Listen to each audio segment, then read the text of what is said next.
Dans cette vidéo, je vais vous parler de la sclérose en plaques pour les personnes de plus de 60 ans. Est-ce que la maladie se calme après 60 ans? Est-ce qu'il y arrive un moment où la maladie se fatigue? Elle est comme nous, elle se fatigue peut-être, non? On va voir ça dans cette vidéo. Allez, c'est parti!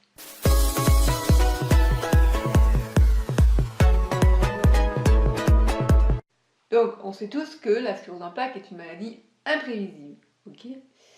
Donc, et qu'on ne connaît pas grand-chose finalement sur cette maladie, même si, bien sûr, au fil du temps, on commence à savoir pas mal de choses, mais il y a encore des mystères. Alors, la question que je me pose, c'est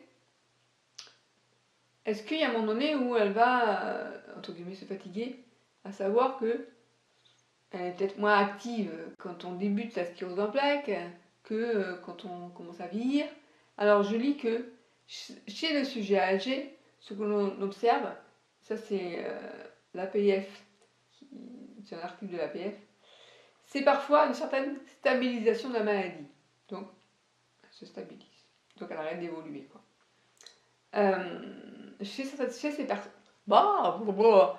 ces personnes, on assiste davantage à une évolution de type progressif, alors que chez le sujet jeune, la maladie évolue plutôt par poussée. Pour ça, je vous en ai parlé dans notre autre vidéo, où je parle de la sclérose en plaques secondairement progressive. Donc, l'évolution peut soit se continuer, soit se stabiliser chez le sujet âgé. On observe un certain nombre de cas où, dans les formes à évolution progressive, la maladie semble cesser d'évoluer.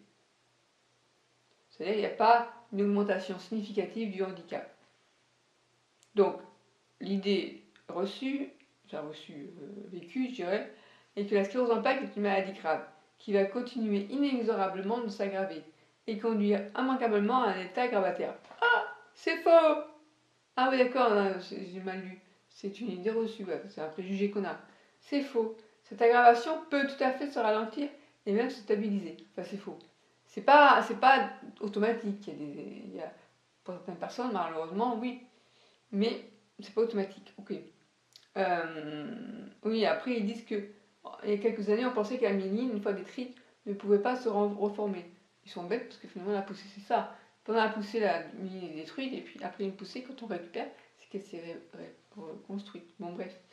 Voilà, donc, il peut, effectivement, parfois, elle se stabilise. Alors, qu'est-ce que je dis là? Plus on vieillit, moins l'évolution de la maladie est rapide. Et puis l'angoisse aussi diminue. Ouais, bon, ça c'était le côté positif que j'ai trouvé à avoir la forme progressive secondaire. C'est que quand on est en poussée, pour moi, c'était très très dur à vivre. Et qu'en plus, il fallait que je me tape des boosts de cortisone que j'ai pas très mal. Et au moins là, on se dit, ok, le handicap va évoluer, mais j'ai tant de m'y préparer. Alors, c'est pas toujours facile, hein, parce que quand on se rend compte que son état. En fait, c'est quand on voit en arrière en disant, oui, à 10 ans, j'arrive encore à courir. Ouais, et puis à 5 ans, j'arrive encore à bien marcher sans canne. Et puis maintenant, non. Et puis maintenant, il faut un monter escalier. Et là, ça fait parfois un petit choc, quoi, au moral. Mais bon. De mon côté, je me dis, j'ai plus de poussée.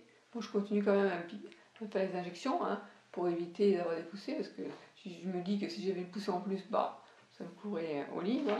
Bref. Donc on essaie de faire comme on peut pour bien vivre avec la maladie.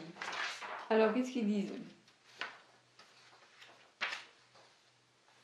Ouais, ils disent en fait qu'être actif permet d'entretenir le moral, de se sentir utile, mais aussi d'exercer ses facultés et de conserver une sorte de performance.